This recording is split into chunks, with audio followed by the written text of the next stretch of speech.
Se tu me acompanha lá no Instagram, já deve saber que eu me mudei e é por esse motivo que eu estou em um cenário diferente. Talvez o áudio tenha um pouco de eco, um pouco de ruído, porque eu tenho ainda que terminar esse meu setup, esse meu home office, mas eu fiz uma gambiarra aqui para gravar esse vídeo para vocês. Existem algumas coisas que você faz no seu dia a dia, algumas atitudes que você toma que podem estar acabando com a sua produtividade em relação aos seus projetos de design gráfico. E talvez você faça essas coisas e nem perceba que isso acaba prejudicando e você se considere uma pessoa improdutiva ou até mesmo procrastinador.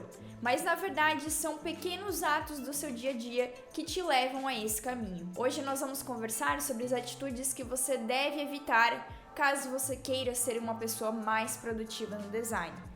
Vamos lá? Oi, designers e criativos, tudo bem? Eu vejo que muita gente assiste os meus vídeos, mas não deixa o like, então não esquece de deixar o seu gostei, que ele ajuda muito o meu canal a crescer mais. A primeira atitude que você deve evitar é começar o seu dia sem saber o que fazer. Pensa aqui comigo, no dia de amanhã você vai sentar na frente do seu computador e você só nesse momento vai começar a organizar as coisas que você deve fazer. E se você não anotar tudo, listar e fazer item por item, tudo isso acaba se tornando uma nuvem dentro da tua cabeça. Tua cabeça fica uma verdadeira zona, uma verdadeira bagunça. E quando a gente tem todas essas atividades do nosso dia a dia bagunçadas na nossa cabeça, a gente não tem clareza do que fazer. E isso trava muito as nossas atitudes, trava muito a gente no nosso processo pra gente de fato começar uma atividade, continuar e terminar. Então, até que você não fizer uma lista das coisas que você precisa fazer no dia seguinte ou até mesmo na semana seguinte, você vai continuar travado. Porque pensa aqui comigo, no meio de tantas coisas que a gente tem pra fazer no dia a dia, acaba faltando prioridade dentro delas. Se a gente não tem uma lista de prioridades, a gente nem sabe por onde começar. E também quando a gente não anota as coisas que a gente precisa fazer, acaba ficando tudo bagunçado. Pensa aqui comigo, quando você tem uma atividade que você já sabe que ela é rápida,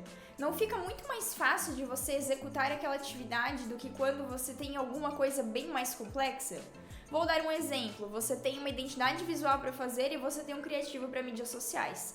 A identidade visual tem um processo mais longo, ela gera mais esforço para você fazer. O criativo para mídias sociais tem um processo mais curto, então você naturalmente já procrastina menos essa atividade. Então o que eu sugiro você além de anotar as coisas que você precisa fazer, é quebrar as suas atividades em pequenas tarefas, para que dessa forma você não sinta aquele pavor, aquele desespero que você tem ao ver uma atividade muito extensa, porque você quebrou ela em pequenas atividades e não abre margem para procrastinação. Mas designer, deixa eu te falar, não anota na tua agenda o ideal a se fazer, porque o cenário ideal é a gente vencer todas as nossas atividades em um único dia.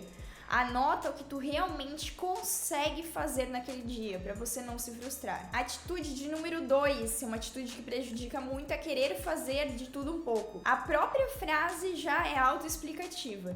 Fazer de tudo um pouco. Ou seja, você não consegue se tornar especialista naquilo, fazer aquilo com maestria. E quando você tenta aprender um pouco de tudo, fazer um pouco de tudo, você acaba não aprendendo e não fazendo nada. E pode perceber, geralmente quando você pegou aquele job que você não tem tanta habilidade em fazer, que não é da tua área de atuação, você demora muito mais para executar aquela atividade, aquela tarefa, do que você levaria normalmente se você fosse especialista naquilo. Por exemplo, hoje, se eu precisasse criar um site para algum cliente meu, eu ia demorar horrores para fazer isso.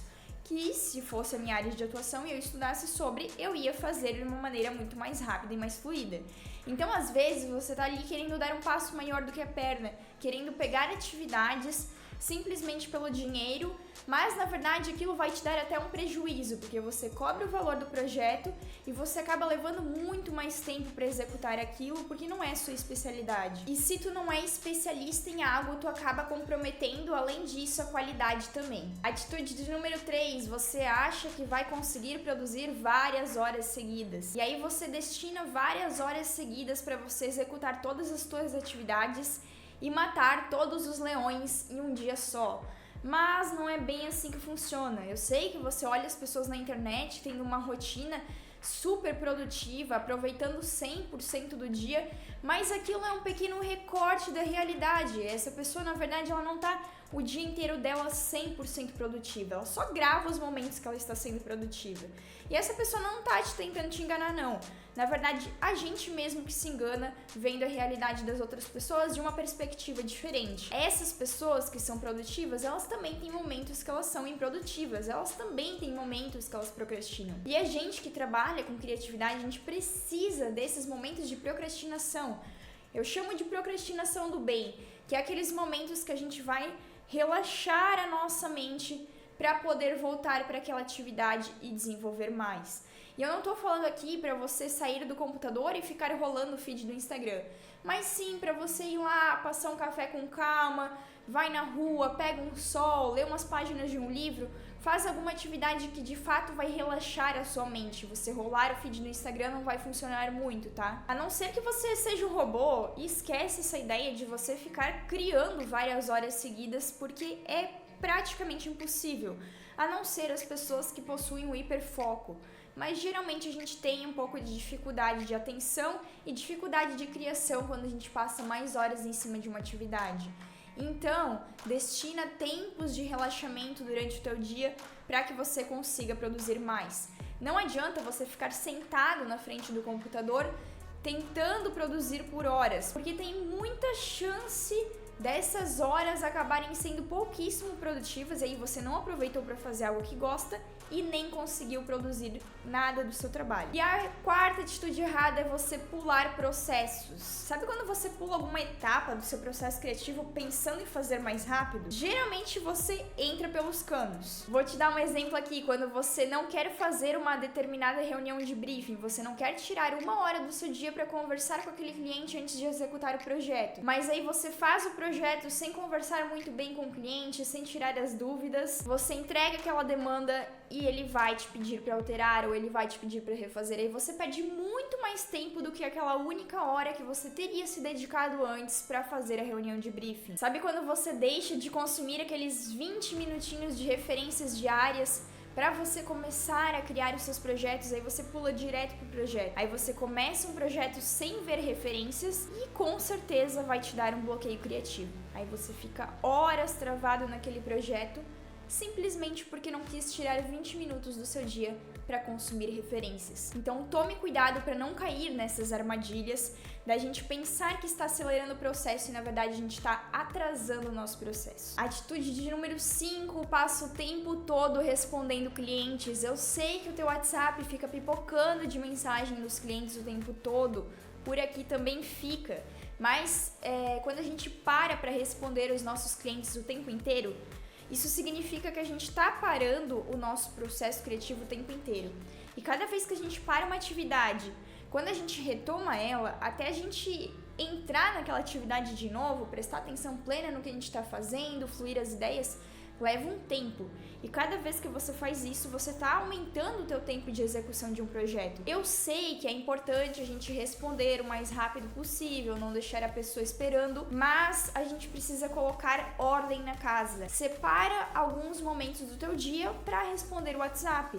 Trabalha 20 minutos, responde o WhatsApp, mais 20 responde o WhatsApp. E aí você vê o tempo que fica melhor para você e como que você se adapta melhor. E é interessante também que assim que você conversa com um novo cliente, você pode explicar isso para ele.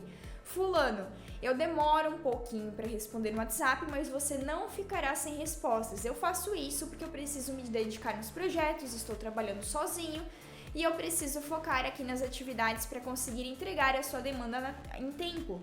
Eu garanto pra ti que essa pessoa vai compreender se você explicar o que está acontecendo e você conseguir focar no teu trabalho verdadeiramente, porque parar para responder o WhatsApp o tempo todo não funciona para uma pessoa que trabalha com a criatividade. E se você tá com notificação, fica pipocando ali na sua tela aquelas notificações, fica dando barulho, tira, isso só vai te gerar ansiedade e vai piorar ainda mais essa questão de bloqueio criativo e vai demorar ainda mais o teu processo de desenvolver um projeto. Atitude de número 6, perfeccionismo excessivo. Na verdade, o perfeccionismo ele te atrapalha em todos os âmbitos da sua vida se você é uma pessoa que ultrapassa o limite do perfeccionismo.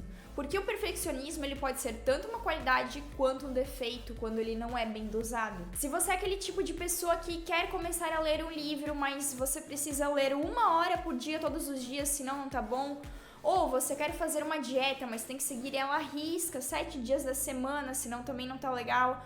Ou mesmo começar uma atividade física, mas você já coloca como meta praticar 7 dias da semana, 1 hora por dia. Ou tu quer fazer um portfólio de design gráfico, mas você nem começa ele porque você já foca naquele portfólio 100% perfeito. Para de querer a perfeição logo no primeiro passo que você vai dar ali na sua vida. Pense em pequenas metas, pense em pequenas coisas. Para quem não faz nada, fazer uma coisa pequena é tudo. Então, para quem não lê, ler uma página por dia já é tudo. Coloca metas pequenas primeiro para você adquirir os hábitos e ir fazendo as coisas aos poucos. E esse perfeccionismo ele mata, porque daí você acaba deixando de fazer as coisas. Tu vai lá, foca naquele portfólio perfeito e fica sem portfólio.